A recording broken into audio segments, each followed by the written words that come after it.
When you think of hunger in America, you might instantly think of the homeless or a specific group of people, community, or neighborhood, but the reality is much different. From children to seniors to adults with jobs to two-parent households, millions of Americans are struggling with hunger, including a large population right here in St. Louis.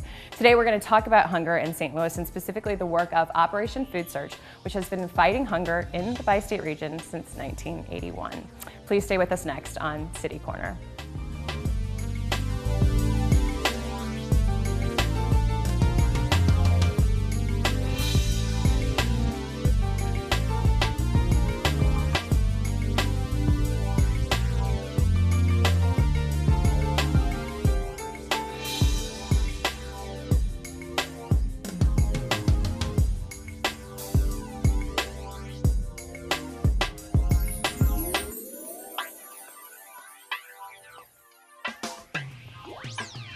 Hi, I'm Sarah Thompson and welcome to City Corner. Today we're going to talk about hunger in St. Louis and specifically the work of Operation Food Search, which has been fighting hunger in the bi-state region since 1981. I'm joined by Gary Wells, who's the General Manager of Operation Food Search. Thank you for being here. Well, thank you for having us. So Operation Food Search, I always hear 2 million pounds of food. Is it every month? Every month. Yes, we've been escalating. We've been very fortunate in the amount of donations we've been getting, and also we've had to purchase quite a bit just to meet the growing demand. But yes, currently we're pushing out, distributing $2 million worth or 2 million pounds of food every month. Okay, yeah, 2 million pounds of foods and necessities too. So it's not just, obviously everyone knows Operation Food Search as a food bank, and we'll talk about the difference between the food bank and food pantry. Yeah. But what other necessities do you provide? Well, we try to provide all of the basic necessities. So, for instance, we just had the Girl Scouts April Showers Drive where we got soap and toothpaste and toilet paper and things of that nature for people who can't get those things through SNAP or WIC. So it's a very good program that we have when we try to get as much as we can. Of course, the focus is food, but we just try to get as much as we can to help offset the personal budgets that people are struggling with. So let's talk about hunger in St. Louis. I mean, is there a face to hunger in St. Louis? Who is being served? Well, there's a lot of people being served, and currently it's people that weren't looking for aid previously because of the economy. You know, there's lots of people who had worked all of their lives, and they suddenly find themselves in a situation where they have to figure out, well, where am I going to get food? My utilities are going to get shut off. I'm going to be foreclosed on. Where can I go? So the face of hunger has been changing. But there's still a lot of adults out there, but also a lot of kids. Almost 50% of the people we serve are kids. So there's a young face to the face of hunger in St. Louis. So Operation Food Search, the food that is collected is distributed to other agencies. So how many people are you actually reaching throughout the year? Well, our most recent numbers, there were about 140,000 people who went to seek aid at our food pantry and soup kitchen network. Now, the food pantries and soup kitchens we serve, that we provide food for, cover about 30 counties in Missouri and Illinois. So it's a pretty broad area. Of course, most of those agencies are within the immediate St. Louis metro area, St. Louis City, St. Louis County, the Metro East, that sort of thing. But in more recent months, it's been up to 140,000 people each month. Wow. And do you think that how do you think that measures against the projection of people who are really hungry? I mean, do you think that's meeting the needs? Well, what we found, thanks. Go ahead. What we found is that we're actually meeting those who are in the most desperate need, because in our service area, the poverty numbers, there's over 400,000 people in our geographic territory that we serve, 400,000 in poverty. Now, we only serve 140,000 at our food pantries, so we serve a fraction of those who are listed as eligible for, SNAP, which is food stamps and other benefit programs. Recently, obviously, the past couple of years, obviously, because of the unemployment and job layoffs, how has that affected Operation Food Search in terms of the demand of food or your services? Have you had to expand? Well, we haven't been able to expand. We have increased the amount of food we're getting, but that's just meeting the growing need. So we haven't been able to add very many new agencies. And in fact, some of our agencies, the need, the stress on them has been so great, they've had to close, or they've had to limit their days because, if they used to serve 100 people a month, now they have 200 people a month coming, and they just can't serve that many. We try to get as much as we can to those local food pantries and soup kitchens and homeless shelters. but there's only so much we can do. Right. Well, let's just talk about the day-to-day. I mean, in terms of the collection and the distribution. Why don't you tell me about just how the collection process works? Because you do a lot is kind of transferred through your office or your building. Well, Operation Food Search is considered a food bank, and that means that we collect food and store it at our warehouse, and then we distribute it out throughout the week to other not-for-profit organizations. Most of those are food pantries. Those are your local churches and community centers, but also soup kitchens and rehabilitation centers, places like that. They come in on scheduled days, and we allot the items they can get. Then they'll take it back to their organization and distribute it out on their scheduled days as well. And all of the agencies that we serve have to be not-for-profit, and they have to sign an agreement that we can come and inspect them. And they also have to turn in paperwork to show who they're serving. So it's not just that they're serving anybody who walks in the door. Sure. And then the distribution side. So did you say that they come to, Yes. Because I've seen the trucks out before that you're delivering food, but they also come to Operation Food Search to pick up. Right, the organizations come to Operation Food Search. That's how a lot of our food is distributed. The trucks that we have, those are just picking up donations, and they're kept very busy, thankfully. But actually, some of our organizations get a lot of their food without coming to Operation Food Search. Some of our best donors are the grocery stores, Schnucks, Deerberg's, Shop and Save, then of course also St. Louis Bread Company. Agencies go there every day at every one of these locations to get the day-end bread, or at the grocery stores they get the produce and the dairy. So we like to say we rescue the food.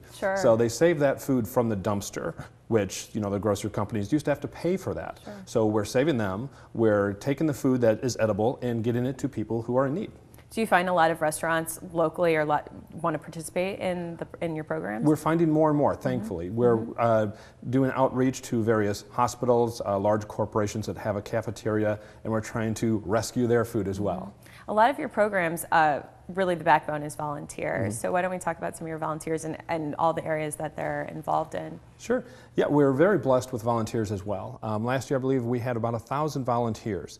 Now, a lot of them come into our warehouse and they resort the food, because if we have food drives, that comes just in kind of a bulk situation, so we have to repackage it and rebox it.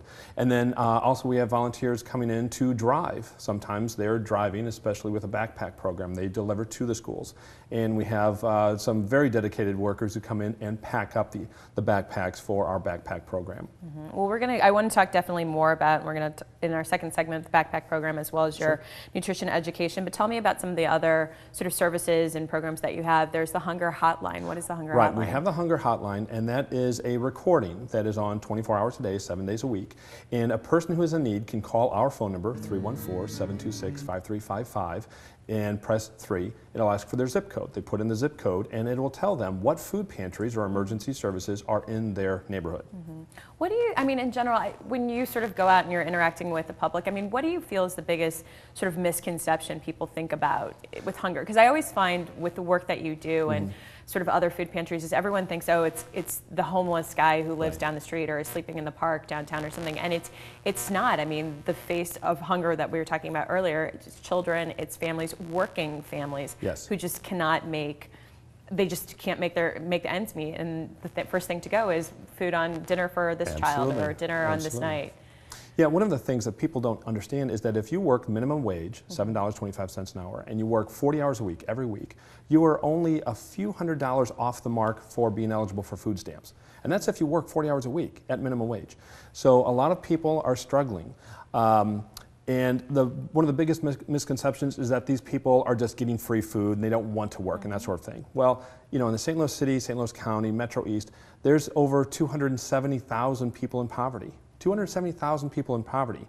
I don't think there's 270,000 jobs in the St. Louis region. So, you know, we certainly try to help these. We do, a lot of our agencies do have job training, job counseling if they need it. There's drug rehabilitation services. So we try many different services to get these people on the track they need to be in for their lives to be improved and productive. One of the best things that we do, besides routing people through our agencies, is nutrition education. We try to reach kids to make sure that they understand that they can make healthy choices for their lives, so that when they get older, they can be more productive, and that leads to the backpack program. Yeah, we're looking at some of the images of just the reflections of the work that you do, and I think what I noticed most in looking at your website and just the stuff that I read, locally and in the papers and the media is really kind of how the community responds. I feel like people are very responsive. You could tell me more, but are very responsive to your mission and to jumping on board and looking past sometimes this sort of ignorance of thinking that, oh, someone's getting a handout or doesn't want to work, but people really look past that and see the ultimate need, especially for children. Right. Well, we do see that, of course. There's a lot of people who know someone who's been unemployed for a while, or they've been foreclosed on, or what have you. So there's a lot of people who have a personal connection to the need in our community. So we have seen an uptick in food drives and in private donations. So we're very thankful for that, and that really has helped us out a lot. It's just that with the economy the way it is, the trend is going to take a lot longer till we can really meet the need that's out there. Right. I thought it was interesting when I've read some of the material on Operation Food Surge saying it's always been green, but you do have a green initiative. But you've always been green in many respects because you're trying to take in terms of working with local restaurants or grocery stores, taking what's sort of left over and redistributing it. But tell me specifically about your green initiative. Well, we try a variety of things. I mean, it starts in our warehouse. We recycle cardboard, we recycle plastics and paper and that sort of thing. But then, of course, as you mentioned, we keep food out of the landfill. We actually get grants to help pay for rescuing that food and keeping it out of the landfill.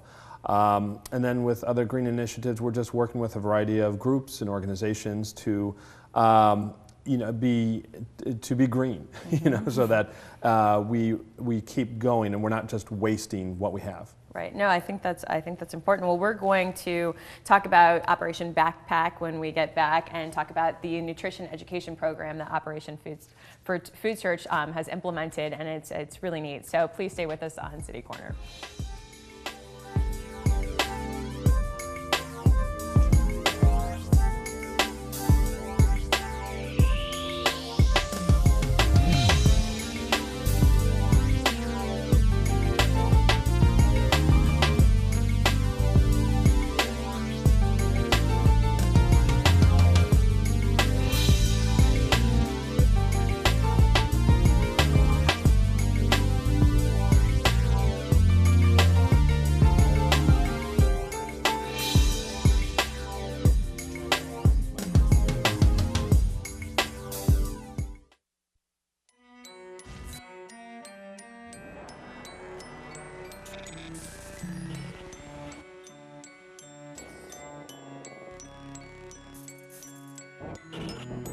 You promised me the world.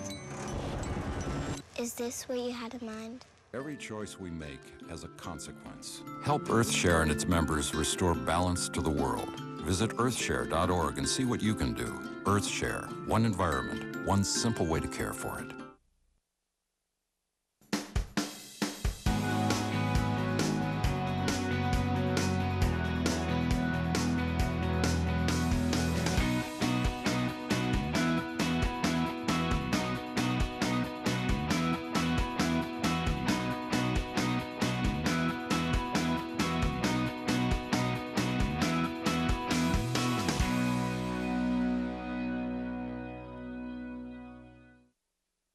In times of peace and times of war, in times of joy and times of pain, we need them, they need us, and we need you.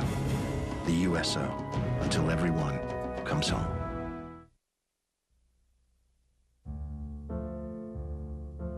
There's a monster in the kitchen. Keep innocent things from triggering an asthma attack. Learn how to stop their asthma attacks at noattacks.org. Monsters can be anywhere.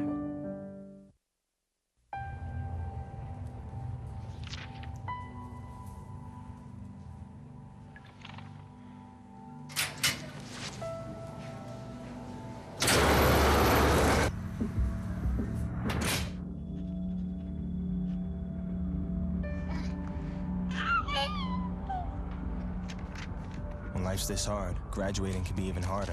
But you can help Jose and the students in your community make it through by visiting boostup.org.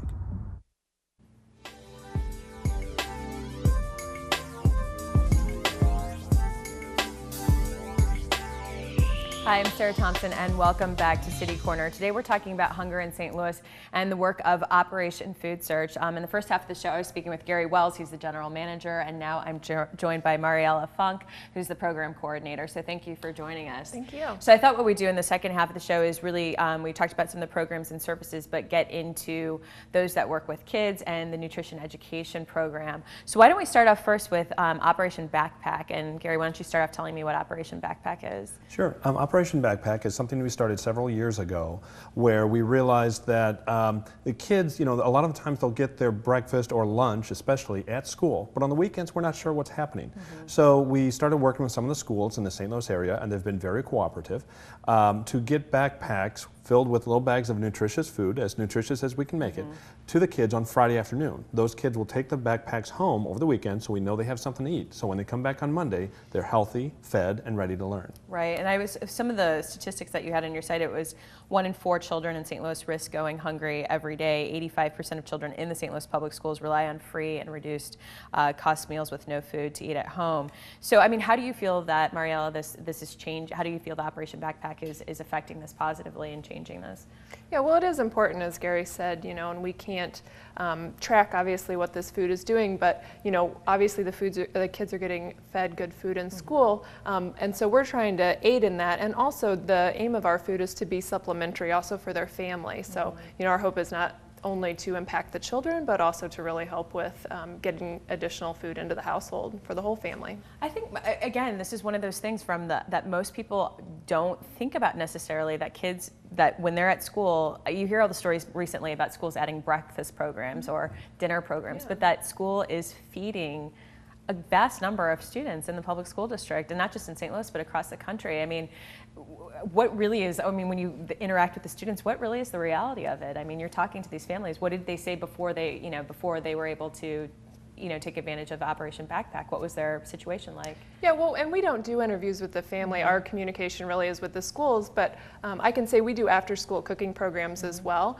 and so oftentimes they're being served a dinner meal as well, and so just to even compound that, some kids are getting fed 3 meals a day at school, which is, it's a little crazy to think about the reality of that. But certainly, the feedback is that the kids are sharing the food with their family, and they like it. They feel like they're contributing, because I think kids are seeing the hardships their parents are going through, whether or not they're fully cognizant of what that's like, but kids really respond that they enjoy being able to help out, and they feel like they're contributing. Right. No, that's an interesting point. Well, let's talk about the nutrition education, because I do think that's one of the standouts of Operation Food Search. It's not just distributing food, but there's also an educational component. So tell me about Cooking Matters and some of the initiatives with the education program. Yeah, it's really great, and I mean, as you guys talked about in the first half, the Operation Food Search really started out as being food distribution, and then there was this realization that nutrition education is a really important component to that. And I think obesity and poor health is kind of really in the news right now, so it's an important time to be reaching out to people. So we have a program called Cooking Matters, and it's a partnership nationally with Share Our Strength. And so we're very lucky to have this program, and we have classes for teens and kids and adults and families as well. So we spend 6 weeks with families. It's about 12 hours that we get to spend with adults and kids, and it gives us an opportunity to share with them relevant information, and just try to make it feel doable for them to learn some new healthy cooking techniques, try new foods. We offer everything totally for free, so it's just a great opportunity for people to try new things without it being a direct investment, of their money. Do you think it has? Do you see it affecting them in terms of their decisions about eating fast food or what they're going to long-term eat? Do you really start to see the effects over a period of time? Yeah, absolutely. And it does take extra effort to eat healthy. It takes extra effort to shop nutritiously.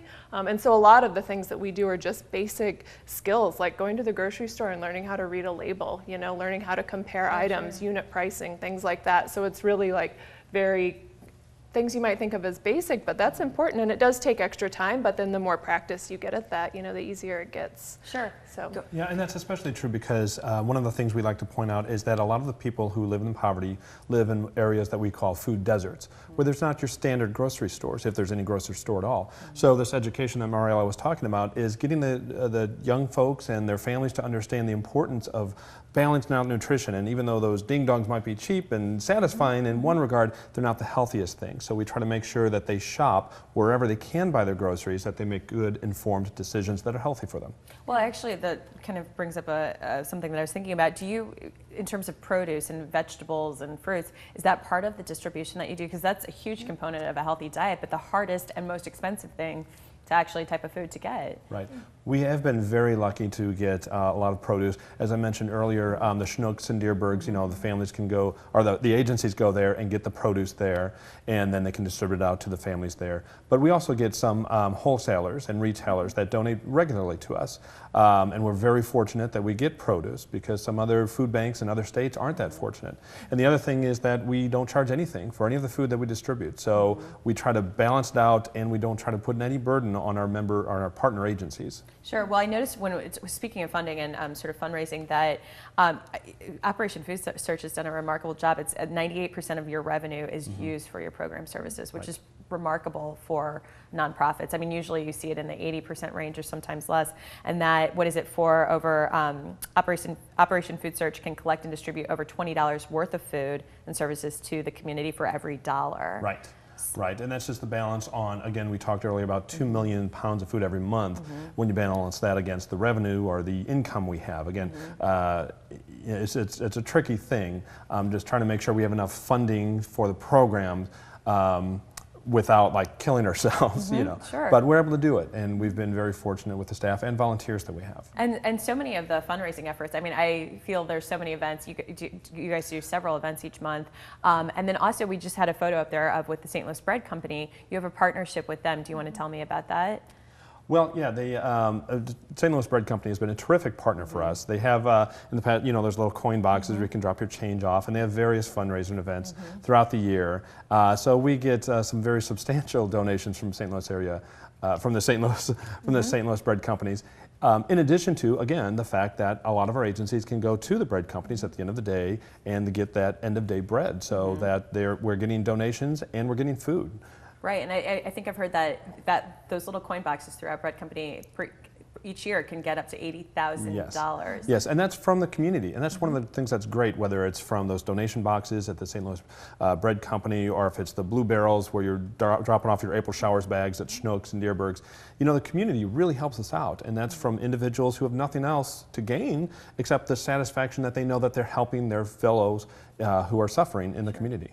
What do you both sort of take away from your work on a day-to-day basis? I mean, you're doing, clearly, you know, this is, you know, in your heart sort of work. I just hit my mic doing that. But I mean, you really have to, I'm sure it's sometimes not as rewarding as others would see it in the sense of, you know, financially, but you're probably, you know, just working with families and children. What do you both feel you take away on a personal level? Yeah, I mean, I feel really lucky because I get to be out in the community all the time working with people, you know, so really on the ground and interacting. And I also love food, so I feel really lucky that we can actually share this knowledge and information. And it is making an impact. You know, people realize that they need to start living a healthier life, and it's hard to do that. And when you don't have money for a personal trainer or for a nutritionist, you know, we can provide that service for free, which is huge to people. So. Yeah, and just working not-for-profit agencies the way we have, it's sometimes you go in and it's a job, and you're thinking about, oh, I got to get this done today, and the phone's ringing, and this is going on. But then a volunteer will show up, and you have to explain to the volunteer what you're doing, and that kind of refreshes you. Or, you know, I work with a lot of food drives, so when the food drive comes in, I thought, wow, this is terrific. These are people who have nothing, no other connection, but they want to help somebody they've never met, although it may be someone next door. That's the amazing thing about this.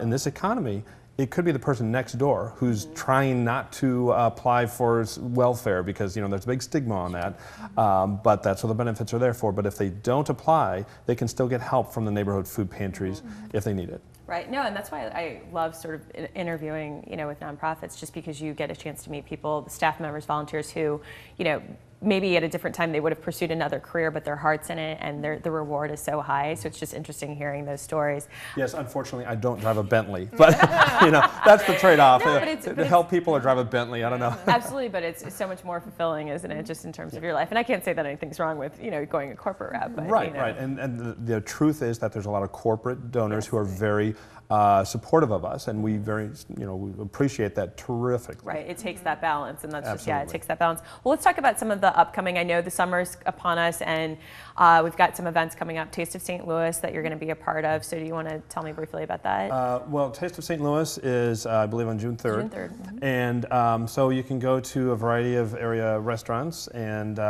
partake of the good food they have, and proceeds go to Operation Food Search. Right. And this has been a good success for us. So you get to dine out and enjoy yourselves, but also do a good thing. Okay, so we've got that information. You also have something for schools, a Schools Out program this summer. Right. During the summer, one of the things, there's only about a 12% participation rate in summer programs where kids can get fed. Because again, a lot of these kids, through the school year, they get lunch at school. During the summer months, they don't have that meal. So we're trying to increase participation in summer programs, and they can call the phone number 314-657-1695. That's throughout the St. Louis City and I believe the county area.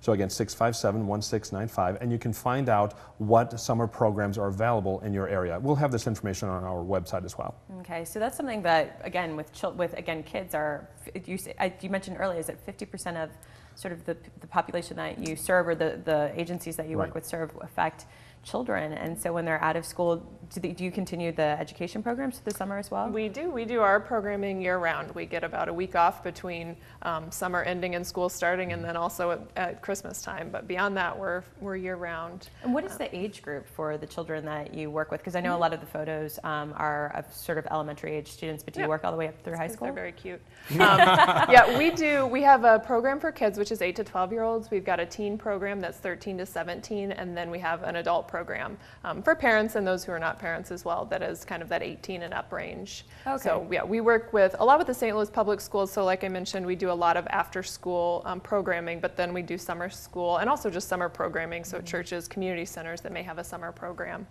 So we have that going as well. And so, well, you guys have our contact information, but any sites that are interested in hosting us also, we're always looking for new partners. So. Before we wrap up, I did want to ask you, we're talking about hunger, but what the consequences of hunger are, and not to leave on sort of a sad note, because we've talked about a lot of positive things, but as we wrap up, for people to be aware that when they're helping to fight hunger, it's not just, on one end, it's about the most immediate, that meal, helping someone have dinner or breakfast or that meal, but sort of preventing these other consequences, which would be, what would you say you've seen are the consequences of hunger? Well, typically the consequences of hunger that are talked about are productivity. If you go to school and you're hungry, you're not going to be able to pay attention. If you can't pay attention, you're not going to learn. If you don't learn, you might drop out, you won't graduate, and you certainly won't get very good jobs. So it starts, again, that's why we do this nutrition education for kids. We want to get them on a good route to get them out of the track. And just in general, if you're a homeless person and you're looking for a job, if you don't have anything to eat, you're not going to get employed. So I just wanted to hit at that it's not just, it's broader than just that need for that meal. You're preventing other It's long-term other impacts we're trying to avoid. Okay, well, thank you guys. Thank you both for being here so much. It's been educational for me, and I think educational for everyone at home. And we have information about Operation Food Search, their website and contact information. So thank you for watching, and please keep it right here on STL TV Experience St. Louis.